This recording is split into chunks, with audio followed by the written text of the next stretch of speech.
Siguro naman, hindi lingid sa inyo yung nangyari kagabi, no? May isang kasama tayo na pinauwi na namin kagabi.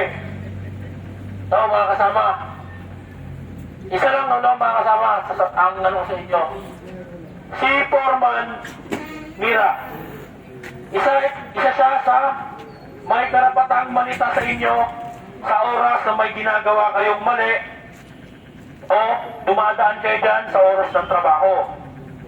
Kagabi, yung tao na pinauwi namin, talagang hindi niya tinanggap talaga yung pagkakamali niya, no, mga kasama. Talagang inano niya sa sarili niya na mayroon daw siyang tinatawag na, tawag doon yung may pride siya, no, mga kasama. Si Foreman Mira, isa sa mga supervisor natin dito sa loob ng site, no? Siya yung General Foreman. Yung inorient ko kayo, nakalagay naman doon, no? Sa Article 32 House Rules ng Megacon Construction Company sa Code of Conduct, no? Na oras na murahin mo ang supervisor, engineer, safety, o kahit kapwa mo manggagawa, ang nakalagay doon, dismissal. Paulit-ulit ko sa inyo sinabi yan sa orientation. Mapasapkon, admin man kayo. Lahat yan sakop ng batas na yan.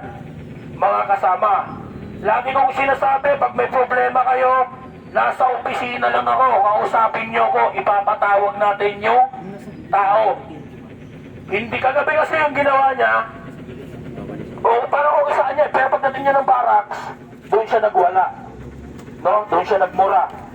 So ano ibig sabihin nun? Pag doon ka sa barracks nagmura o nagwala, makakaakit ka pa ng mga kasama mo at pwede pa natin pagmulan ng gulo yan.